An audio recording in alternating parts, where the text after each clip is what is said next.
Irashaimase! Nice to have you back in this video. Ito ang part 2 ng ating adventure sa Kansai region sa Japan. Sa huling video natin, we showed you our journey from our departure mula sa Naiya hanggang sa pagdating namin sa Japan.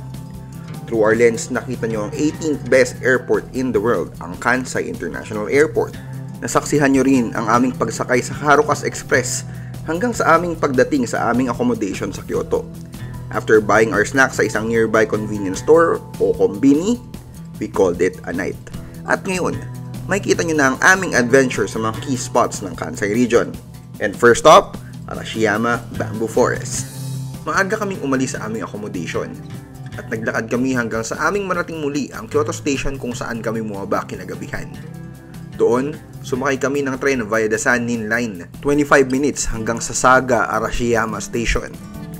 Along the way, kita namin ang rustic vibes ng lugar alinsunod ng new landscape policy na pinatupad noong 1987. Ito'y upang pag-isahin ang kulay at tema ng mga gusali sa lungsod at umayon sa traditional na arkitektura ng mga machiya o traditional townhouses. Marami pa kaming nakitang ganito nang maglakad-lakad kami sa buong Kyoto.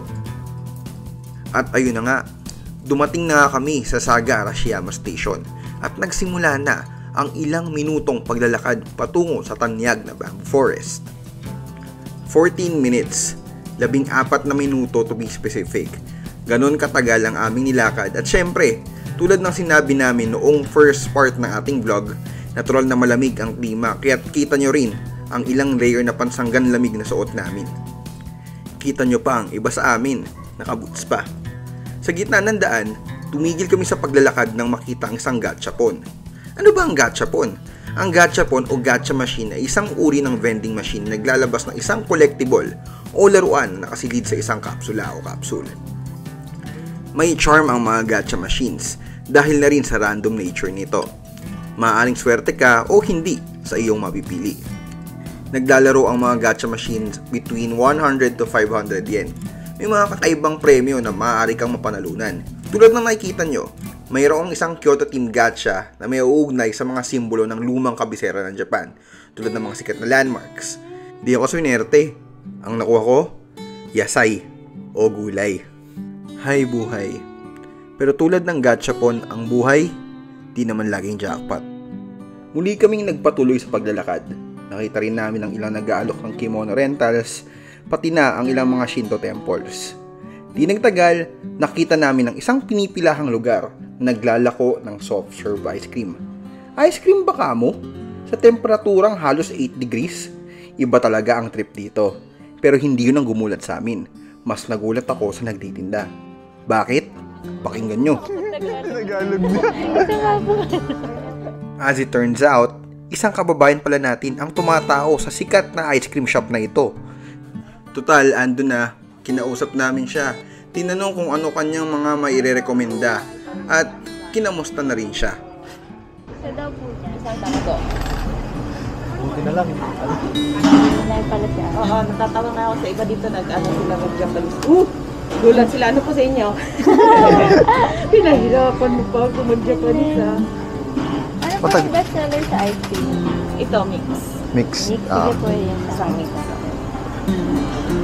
Matagal na po kayo sa Japan? Siguro, mga 22 years na. Ito na yung accent ni ate. Kabilang siya sa mahigit 320,000 na Pilipinong naninirahan at nagtatrabaho sa Japan. Ang mga Pilipino sa Japan ang third largest foreign community kasama ang mga Vietnamese. Saludo ako sa lahat ng Pilipinong nagsasakripisyo at nakikipagsapalaran sa iba't ibang panig ng mundo, lalong-lalo na sa Japan. Dala ang masarap na soft serve ice cream? Wait. Disclaimer, bawal kumain habang naglalakad sa Japan ha. Huwag nyo kaming gayahin. It is considered rude na naglalakad habang kumakain. Anyway, narating na namin ang tanyag na Arashiyama Bamboo Forest na sometimes kilala rin bilang Sagano Bamboo Forest. Tara, tingnan nyo kung gaano kaganda ang sikat na bamboo forest.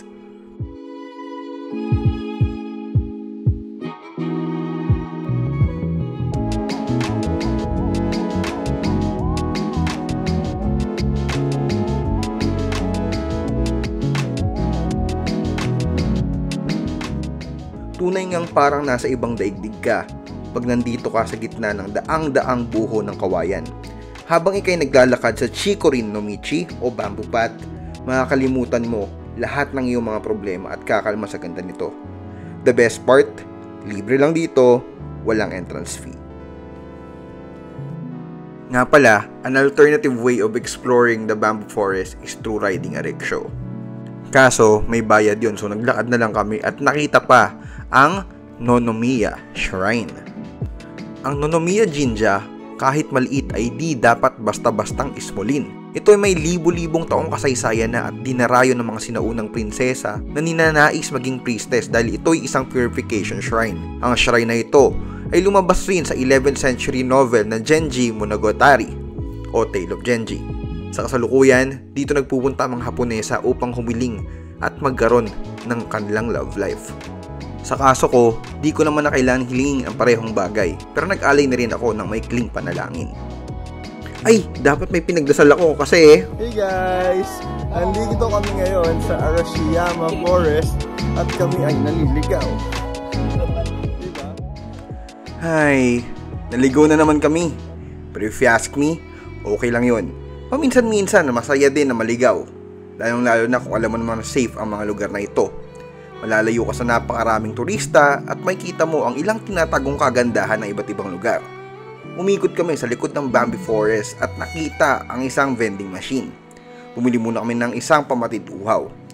Alam nyo ba na staple sa mga kakalsadahan ng Japan ang vending machines? Di lang malamig ang inumin ang meron dito. Merong ding kape, pati mga tsaang mainit.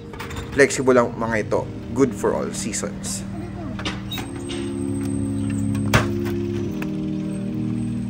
Nagpatuloy kami sa paglalakad sa neighborhood around the famed Bamboo Grove. Kitang-kita ang ibang aesthetic ng Japanese design. Maya-maya, nakahanap kami ng isang convenience store at naisipang tumingin ng pagkain sa lugar na ito. Ang masayang nadiskubre namin, ang Famichiki, isang fried chicken fillet na bestseller at sinasabing isa sa can't miss food pag ikaw ay pumupunta ng Japan. That time, bagong labas yung Famichiki with tartar sauce, so yun ang kinuha ko. Binalak namin mag-uwi ng mga ganito pauwi ng Pilipinas, kaso di umubra, hindi kinaya. Sige, kagat pa. Itadakimasu! Sinubukan naming hanapin ang aming mga kasama para nasa isang lugar na lang kaming lahat. On the way there, something bad happened. Bumagsak ang cellphone ko and for the second time basag na naman ang backglass nito. Lugmok ako sa nangyari at tila nasira ang araw ko. Kung minamalas ka nga naman. Sinubukan akong i-cheer up ng mga kasama ko. Di kaagad ako nakaahon pero looking back, andun na tayo sa dream destination natin eh. Tama sila. Tamang advice nila na ituloy na lang natin ng paglalakbay at i-enjoy mga bagay-bagay. Salamat sa kanila. Sa pag-iikot, nakita namin ang makasaysayang Togetsukyo Bridge, isang pamanang kultural na halos 100 taon na. Ito ay matatagpuan sa ibabaw ng Katsura River at sobrang sinik ng paligid nito. Nakakakalmang panoorin at pakinggan ang daloy ng tubig sa ilog. Kalapit ng tulay ang ilang mga tindahan tulad ng sikat na Salon de Royal, isang chocolatier shop na sikat sa buong Japan na binuksan noong 1935 at kilala dahil sa kanilang tsokolating may pecan nuts. Maganda di umano ang mga maning ito sa katawan dahil sa anti-aging properties nito. Bumili kami ng konti nito at lumipat na sa Mametay, isang taiyaki shop. Ang taiyaki ay isang uri ng street food na may pulang munggo na nakasilid sa isang tinapay na hugis isda. Ang kakaiba sa Mametay, nilagyan nila ng isang buong butter ang kanilang taiyaki kaya mas mabango at mas masarap. Ang masaya pa sa Mametay, meron pa silang merch. Kung gusto nyo, pwede rin kayong bumili. Dito natatapos ang part 2 ng ating adventure sa Kansai region. Sa next part ng ating vlog, makikita nyo ang Kyoto Station, ang aming late lunch sa isang homey restaurant, ang makasaysayang Higashiyama District, pati na rin ang Fushimi Inari. Abangan nyo ang ating susunod na bahagi dito lang sa channel natin. Huwag kalimutang i-like, i-share at mag-subscribe sa ating videos para sa mas marami pang adventures. Ito si Wald Santos, kasama nyo sa paglalakbay ng buhay. Sa susunod, mataashita!